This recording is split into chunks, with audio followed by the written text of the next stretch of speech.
할렐루야. 153 저녁기도에 오신 여러분들을 주님의 이름으로 환영하고 축복합니다.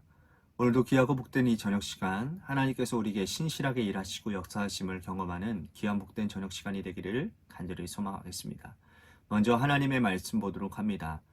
사도행전 10장 1절에서 8절 말씀까지 보겠습니다. 사도행전 10장 1절에서 8절 말씀입니다. 우리 같이 한 목소리로 다 함께 봉독하도록 하겠습니다. 시작. 가이사랴에 고넬료라 하는 사람이 있으니 이달리아 부대라 하는 군대의 백부장이라. 그가 경건하여 온 집안과 더불어 하나님을 경외하며 백성을 많이 구제하고 하나님께 항상 기도하더니 하루는 제9시쯤 되어 환상 중에 밝히 봄에 하나님의 사자가 들어와 이르되 고넬료야 하니 고넬료가 주목하여 보고 두려워 이르되 주여 무슨 일이니까. 천사가 이르되 내 기도와 구제가 하나님 앞에 상달되어 기억하신 바가 되었으니 내가 지금 사람들을 요바에 보내어 베드로 하는 시몬을 청하라. 그는 무드장이 시몬의 집에 유숙하니 그 집은 해변에 있다 하더라. 마침 말하던 천사가 떠나매 고넬료가 집안 하인 둘과 부하 가운데 경건한 사람 하나를 불러 이 일을 다 이루고 요바로 보내니라. 아멘. 우리는 삼위일체의 하나님을 믿습니다. 그죠? 아버지 되시는 하나님, 그리고 아들 되시는 그리스도, 그리고 성령 하나님, 이 삼위일체를 우리는 믿고 있습니다. 삼위일체 하나님은 서로 분열하지 아니하시고 다투지 않으시고 동역하시죠. 아버지 하나님께서 천지를 창조하실 때에 아들 그리스도와 성령 하나님은 그때 함께 계셨습니다. 아들 그리스도께서 세례 요한에게 세례를 받으시고 물에서 올라오실 때에 하나님은 하늘에서 기뻐하시고 성령은 비둘기같이 아들 위에 임하셨습니다. 이 삼위일체 하나님의 사역이 가장 잘 나타난 곳은 바로 십자가 사건입니다. 하나님 아버지는 아들을 내어주는 고통을 당하셨고 그리고 아들 그리스도는 아버지께 완전한 순종을 하셨지요. 성령 하나님은 아들 예수님의 명령을 받아 이 땅에 임하셨고 교회를 세웁니다. 우리가 삼위일체 하나님을 통해서 배우는 것은 바로 일치입니다. 삼위일체 하나님은 절대로 분열하지 아니하시고 인간의 구원 사역을 위해 지금도 동역하고 계십니다. 그러므로 우리는 삼위일체 하나님을 일체의 영으로 기억해야 합니다. 오늘 본문에서도 성령께서 일체의 영으로 우리와 함께 하신다라는 사실을 잘 보여주고 있습니다. 오늘 본문에서 우리는 고넬료라는 사람을 만나게 됩니다. 이 사람은 로마 군대의 백부장이었고 또 이방인이었죠. 백부장이라고 하면 말 그대로 약 100여 명의 군인을 거느리고 있는 하급 장교입니다. 그는 어떤 경로로 믿음을 받아들이게 되었는지 성경은 자세하게 소개하고 있지는 않지만 믿음이 좋은 사람이라고는 말씀하고 있습니다. 그렇죠?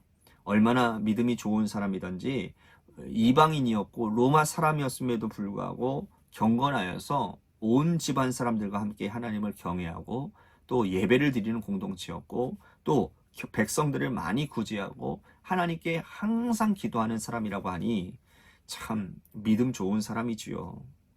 참 예배도 잘 드리고 또 백성들에게 구전의 손길을 잘 내밀며 기도도 성실하게 감당하니 이만큼 믿음 좋은 사람이 어디 있겠습니까? 이렇게 믿음 좋은 이방인 고넬료에게 하나님의 사자가 임한 거예요. 자, 3절에서 5절 말씀 보십시오. 하루는 제9시쯤 되어 환상 중에 밝히 봄에 하나님의 사자가 들어와 이르되 고넬료야 하니 고넬료가 주목하여 보고 두려워 이르되 주여 무슨 일이니까. 천사가 이르되 내 기도와 구제가 하나님 앞에 상달되어 기억하신 바가 되었으니 내가 지금 사람들을 요바에 보내어 베드로라 하는 시몬을 청하라. 저도 이러한 칭찬을 받았으면 좋겠어요. 하나님의 사자가 그를 칭찬합니다. 얼마나 놀라운 일입니까?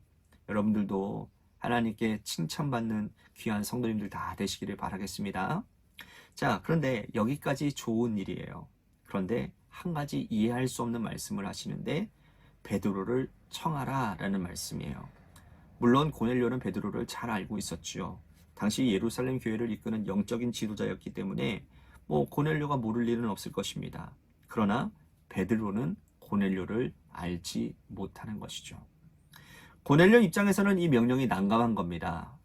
베드로는 수천 명이 모이는 예루살렘 교회의 지도자였어요. 이분에게 이방인 고넬료가 사람을 보내어 우리 집에 오라 한들, 여러분, 이 사람이 올 사람이 만무하지 않겠습니까? 굉장히 난감한 명령을 지금 성령이 하시는 거예요. 하지만 고넬료는 이 명령에 순종해서 하인 둘과 경건한 부하 한 사람을 요바에 있는 이 무장이 시몬 집에 보냅니다. 그 시각 베드로는 제6시, 우리 시간 낮 12시 지붕에 올라가서 기도하던 중에 하나님께서 특별한 환상을 보여주시는 거예요. 우리 읽지는 않았지만 11절에서 13절 말씀 보도록 하겠습니다. 하늘이 열리며 한 그릇이 내려오는 것을 보니 큰 보자기 같고 내 귀에 매어 땅에 들이어졌더라. 그 안에는 땅에 있는 각종 네 발 가진 짐승과 기는 것과 공중에 나는 것들이 있더라. 또 소리가 있으되 베드로야 일어나 잡아먹어라 하거늘. 그러니까 이 환상을 본 베드로는 고민이 많은 겁니다. 광주리 안에 있는 짐승들은 율법에서 다 금한 것들인 거예요. 저는 유대인으로서 이런 음식을 절대로 먹어본 적이 없다라고 항변을 했더니 하나님은 내가 깨끗하다라는 것을 너가 왜 먹지 않냐라는 거예요. 일어나 잡아먹으라고 말씀을 합니다. 이 환상을 3번이나 보여주세요. 하나님께서 이 환상을 보여주시는 의미가 뭡니까? 궁금해하며 묵상하던 중에 고넬료가 보낸 사람이 도착을 하는 거예요. 그때 성령께서 베드로에게 음성을 주시죠. 19절에서 20절 말씀 보십시오. 베드로가 그 환상에 대하여 생각할 때에 성령께서 그에게 말씀하시되 두 사람이 너를 찾으니 일어나 내려가 의심하지 말고 함께 가라. 내가 그들을 보내었음이니라 하시니. 그러니까 베드로는 성령님께서 이 사람들을 보내셨다라는 사실을 확인하고 의심하지 아니하고 고넬료를 만나러 갑니다. 고넬료는 가까운 친구들과 가족들을 모아놓고는 베드로가 전한 말씀을 들어요. 베드로가 말씀을 마치자 성령께서 강하게 역사하십니다. 41절과 44절과 45절 말씀에 보면 모든 사람들에게 성령의 기름 부으심을 받았다라고 말씀을 해요. 우리는 오늘 이 말씀을 통해서 한 가지 중요한 교훈을 깨닫게 됩니다. 성령님은 일치의 영으로 우리와 함께 하신다라는 사실이에요. 성령께서 베드로에게 말씀하셨다면 고넬료에게도 말씀하시고 또 고넬료에게 확실히 말씀하셨다면 베드로도 당연히 말씀하신다라는 거예요. 성령은 분열의 영이 아니기 때문이라는 겁니다. 어떤 가정에서 아버지는 자녀가 법관이 되기를 원하는데 어머니는 의사가 되기를 원하고 본인은 요리사가 되기를 원하며 각각 하나님께 기도한다면 여러분 하나님이 누구의 손을 들어주겠습니까? 각자의 소원을 아뢰기 전에 일치의 영을 달라고 함께 기도해야 되는 거예요. 교회 공동체에서도 마찬가지입니다. 장로님들과 목사가 일치하도록 성령님이 같은 마음을 주셔야 된다는 거죠.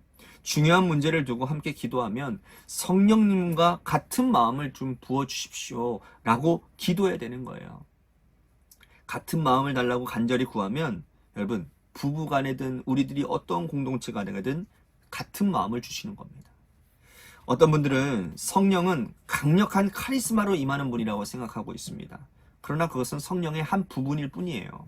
여러분 성령은 기본적으로 일치의 영으로 다투지 않고 분열하지 않도록 화목으로 이끌어주시는 영이라는 겁니다.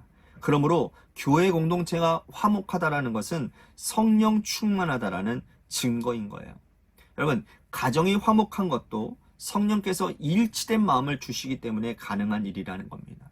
서로 40년 다른 인생을 살다가 만나서 결혼하고 다투지 않고 수십 년 살아간다라는 것? 그건 놀라운 신비이죠.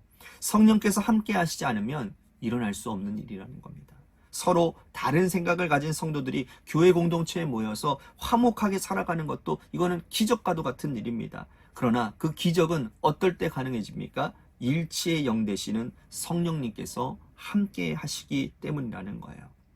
여러분 사회가 분열하는 것은 일치를 위해서 기도하지 않았기 때문입니다. 이 나라가 극단적인 분열 양상으로 치닫는 것은 크리스찬들이 가슴 아파하며 일치의 영을 허락해달라고 기도하지 않았기 때문입니다. 가정의 분열, 또 교회의 분열, 공동체의 분열은 그리스도인들이 일치의 영을 달라고 기도하지 않았기 때문이라는 거예요. 이제 곧 김장이 다가오죠. 김장철만 되면 긴장합니다. 김장철만 되면 긴장하는 것은 왜 그러냐면 서로 다 음식 실력이 다 뛰어나세요. 그래서 각양각색의 방법들이 다 다릅니다. 그런데 그 방법을 일치하는 것이 쉽지가 않아요. 그리고 그것들을 해나가는 그런 방법들도 다 다르기 때문에 너무나도 힘듭니다. 그래서 교회 안에 시끄러울 때가 언제냐? 김장할 때. 그래서 김장할 때가 긴장되는 때예요. 이때 우리들이 해야 되는 건 뭡니까? 김장을 잘 해야 되겠지만 김장을 하기 전에 우리가 일치의 영을 부어달라고 기도해야 되는 겁니다. 김장하는 가운데 분열되어지면 그 김장은 하나님이 기뻐 받으시지 않는 김장인 거예요. 그러나 우리가 일치의 영을 구하고 하나님 앞에 간절히 기도하며 하나님, 이것이 하나님 우리들이 선하게 서로 화목하며 이 일들이 잘 진행되어지기를 원합니다. 그러면 그것 가운데 은혜가 있고 간증거리들이 생겨나게 된다는 거죠. 오늘 우리 여성교회 회원들 혹시 이 예배를, 이 영상을 보고 계시다면 일치의 영을 달라고 기도하십시오. 김장을 앞두고 우리들이 일치의 영을 달라고 좀 기도했으면 좋겠어요. 오늘 하루도 여러분 성령께서 여러분들과 함께 하셔서 여러분들의 삶에 일치됨의 역사가 일어났으리라고 생각되어지고 앞으로 여러분들의 삶에도 이렇게 일치하셨던 일치의 영을 허락해달라고, 그래서 내가 가는 곳마다 화목의 역사가 일어나는 놀라운 은혜가 있게 해달라고 여러분들 기도하시기를 간절히 소망하겠습니다. 또한 우리 교회를 위해서 기도합니다. 하나님께서 세워주신 몸된 교회가 서로 하나 되는 화목한 그런 공동체가 되게 하여 주시고, 또한 지역사회를 잘 섬기는 그런 교회가 되게 하여 주옵소서. 오늘 고넬료의 그 모습을 보면서 우리 교회가 그런 고넬료 같은 좋은 믿음의 그런 교회가 되었으면 좋겠다. 항상 예배하기에 힘쓰고 또 기도하기에 힘쓰고 또 이웃을 구제하는 일에 힘쓸 때에 하나님이 고넬료의 기도 가운데 응답해 주셨던 것처럼 우리 교회도 그러한 놀라운 일들이 일어날 수 있도록 인도해 달라고 같이 기도했으면 좋겠습니다. 재개발 가운데 놓여져 있는 교회를 위해서도 기도해 주시고요. 육신의 질병으로 고통당하는 우리 이양숙 권사님, 또한 우리 김순환 권사님 아드님을 위해서도 기도해 주시기를 바라겠습니다. 또한 우리 김은정 지사님 고관절이 고질적으로 많이 아프시다고 하는데 김은정 지사님의 그 구원을 위해서도 기도해 주시기를 바라겠고요. 우리 고3 수험생인 한윤희 학생을 위해서 기도해 주시고, 마지막으로 여러분들의 삶의 자리와 여러분들의 자녀들을 위해서 기도하시다가 집을 돌아가시기를 바라겠습니다. 노래 끝날 때까지 우리 같이 합심하여 하나님 앞에 기도하며 나아가도록 하겠습니다. 기도하시겠습니다.